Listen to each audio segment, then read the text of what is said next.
Quand les charges ne rentrent pas, la trésorerie fait le grand écart.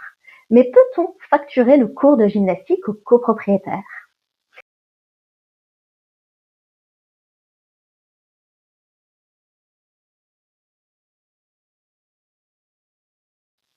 Monsieur Z est copropriétaire au sein d'une résidence dans la région de Rouen.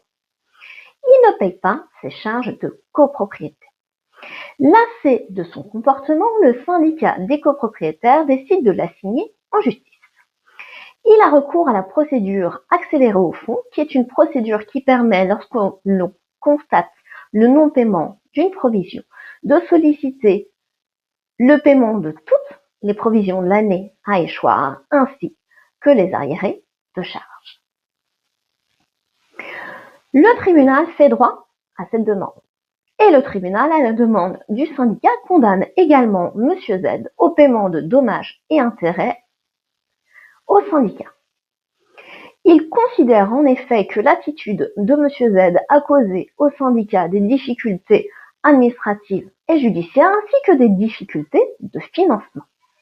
Mécontent, Monsieur Z forme un pourvoi en cassation. La voie de l'appel n'est en effet pas ouverte en l'espèce s'agissant d'une créance inférieure à 5 000 €. Devant la Cour de cassation, Monsieur Z plaide que le juge ne peut allouer des dommages et intérêts aux créanciers qu'à condition de caractériser à la fois la mauvaise foi du débiteur ainsi qu'un préjudice indépendant du retard causé par la faute du débiteur. À votre avis, a-t-il obtenu gain de cause? La réponse est oui. Dans cet arrêt du 4 septembre 2025, la Cour de cassation casse l'arrêt au visa de l'article 1231-6 du Code civil. Cet article dispose que pour obtenir des dommages et intérêts, le créancier doit prouver d'une part la mauvaise foi du débiteur et d'autre part le préjudice indépendant causé par la faute du débiteur.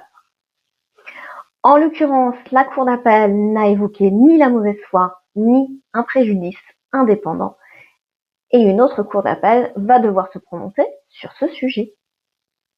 Un conseil pour les syndics: caractériser systématiquement la mauvaise foi, des non-paiements récurrents, une absence totale de communication avec le syndic, un défaut de réponse à tous les courriers de celui-ci par exemple, et établissez le préjudice subi, l'obligation de faire voter une provision spéciale pour compenser l'absence de trésorerie, des difficultés de trésorerie, ou encore l'obligation de mettre sur pause des projets faute de trésorerie. Si cette vidéo vous a plu, je vous invite à la commenter, à la liker ou à la partager. Vous pouvez également vous abonner pour suivre toutes mes vidéos. Quant à moi, je vous dis à la semaine prochaine pour une toute autre thématique.